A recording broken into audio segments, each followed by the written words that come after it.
Welcome everyone back to Ultima Gaming Live Season 2, Episode 5.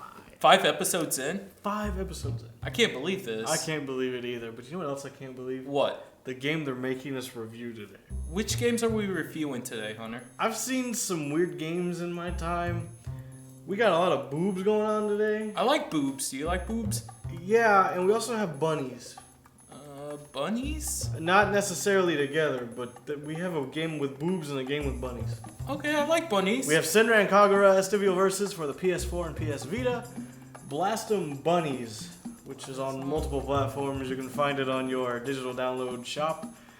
And finally, we have Tom Clancy's The Division for the PlayStation 4, Xbox One, and PC. Tom Clancy still making games? Well, he's dead. Yeah, I know. But he's dead. his ghost is continuing the tradition Oh, okay, cool. of making Ghost games. of Tom Clancy? Very exciting to see Tom Awesome. Clancy's ghost make a game. Awesome. So let's get things started right now with our first review for, oh god, Blastum Bunnies.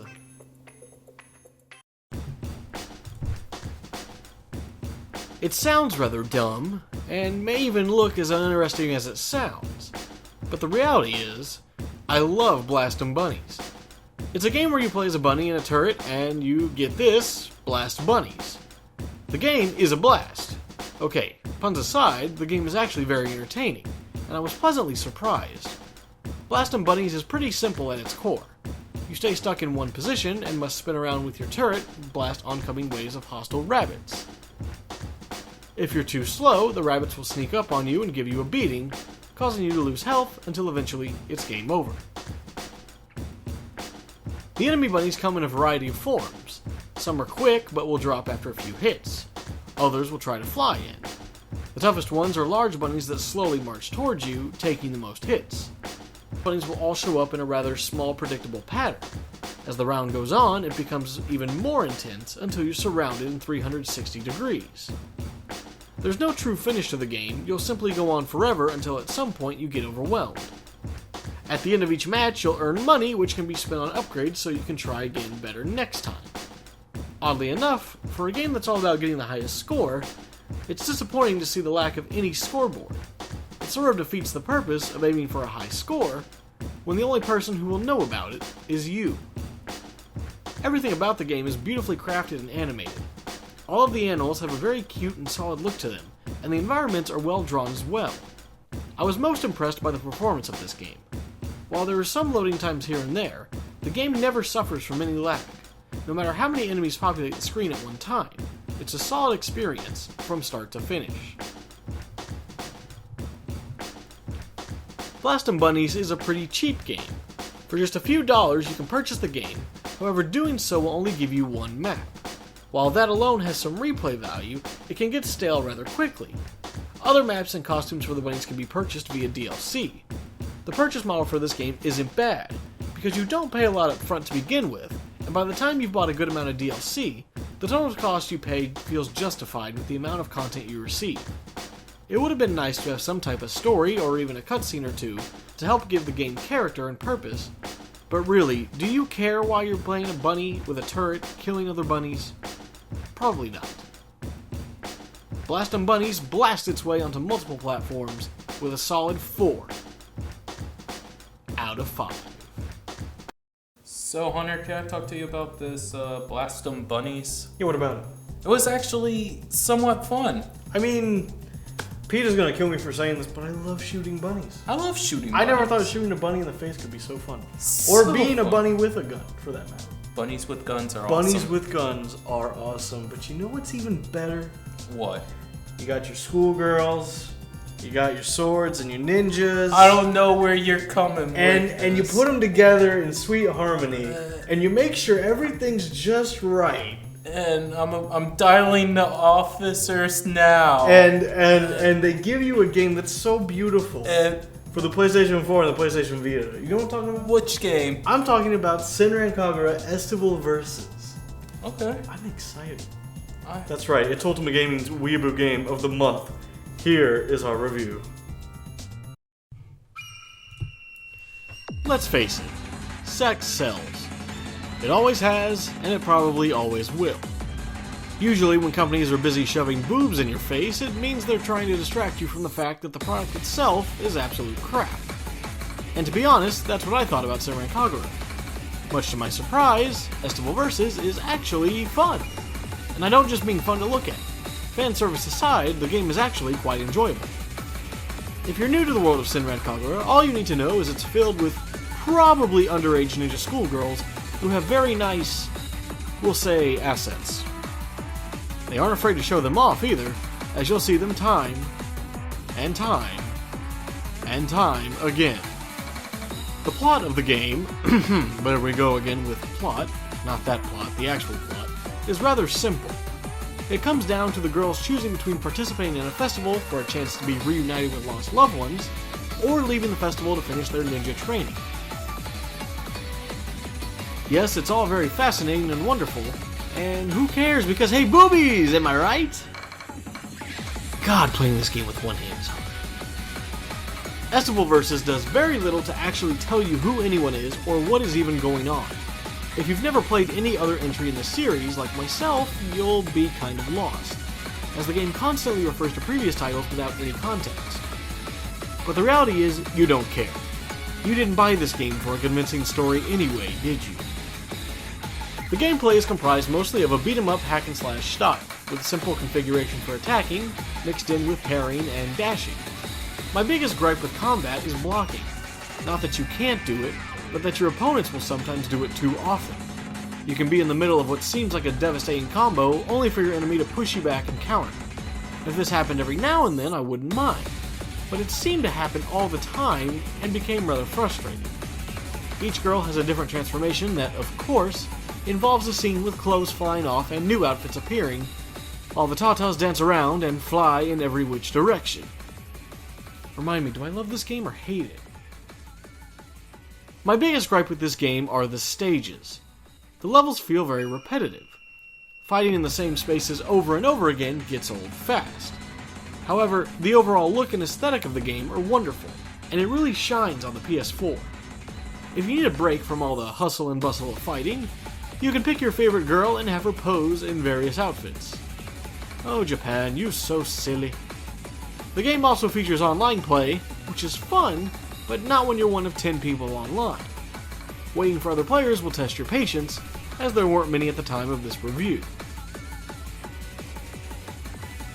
Overall, Senran Kagura Estival Versus is a fun, unique title for PS4 and PS Vita owners. If you can manage to get past the fan service, or even if you're buying because of the fan service, you'll be in for a nice treat. The gameplay is solid and fun, and beating up countless enemies never feels old. Aside from a few combat issues and repetitiveness, Estival Versus provides a lot of fun and a lot of plot. Not real plot, but you know what I mean. A 4 out of 5.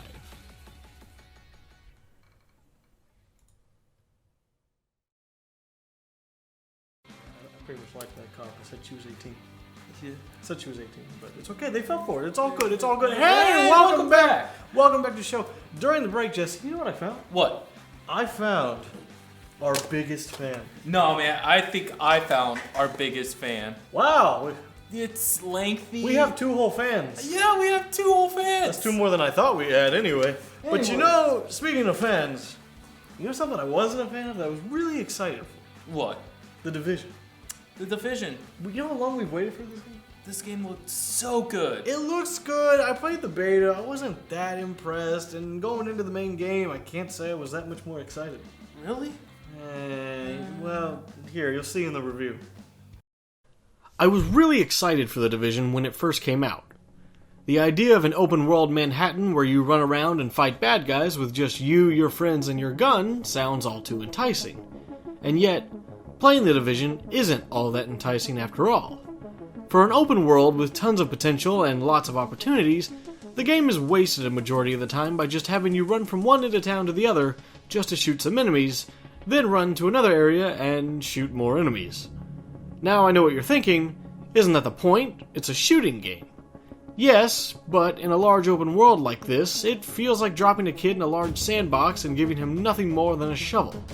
You'll play this way and you'll like it. The story for The Division is set up a couple weeks after a virus known as green poison has overrun New York City.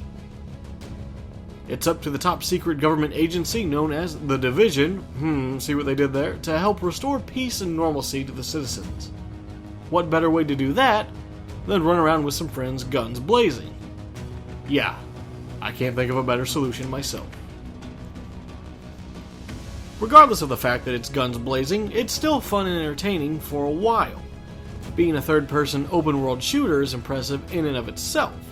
At the same time, it also mixes in RPG elements, giving it a feel similar to Borderlands and Destiny. Shooting enemies will cause numbers to fly everywhere, showing damage, and loot drops as you defeat enemies. Surprisingly, even with the overall MMO feeling, The Division still does a good job of storytelling, and having important characters. As with most games that are MMOs, you'll have a lot more fun with friends. But if you're lonely like me and only have people like Thomas or Jesse to work with, feel free to go solo. Actually, finding strangers to play with isn't very difficult. The Division has a nice matchmaking system, so finding a new friend won't take long at all, and friends who are currently playing will appear on the map. As you level up, you'll see stats increase, and as you upgrade your base, you'll have a chance to fill out a skill tree by becoming either a tank, medic, or engineer. And yet, this is one of my biggest gripes with the game. Character progression feels strangely minimal. You'll earn certain perks or small skills here and there mostly. Only several times will you be rewarded with a new ability worth having. Even then, playing through certain areas at a higher level doesn't feel much different than when you first start out. As I became stronger and would get better weapons, it only helped me to keep up with the advancing AI, so after leveling up and progressing, it just felt like more of the same. It all becomes very routine and repetitive as time goes on. So what starts out as a fun, unique adventure becomes a laborious grind and cycle. And I think that's the biggest problem The Division has, an identity crisis. It wants to be an MMO, but isn't. Instead of progressing and finding new and unique challenges, it just presents you with more of the same, only slightly harder. It's an entertaining title, but there's definitely a peak and then a drop after a certain point. I can only do one type of mission so many times before I want to call it a day. The Division gets a 3 out of 5.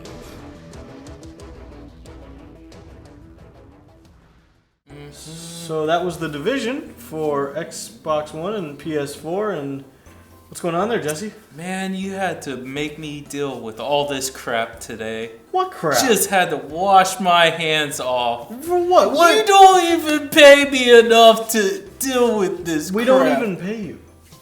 We don't pay me? No, I thought we were getting paid. I thought we were getting paid too. I checked the boss's account, and then I realized I'm the boss. And then I was like, then I came in, I was like, where's my money? And no money. And no money, and no money, no funds, no fans. We have fans. We have 2 fans. That's not enough. That's enough fans. It might be. Anyway, thank you guys so much for watching Ultimate Gaming Live. We'll see you guys real soon.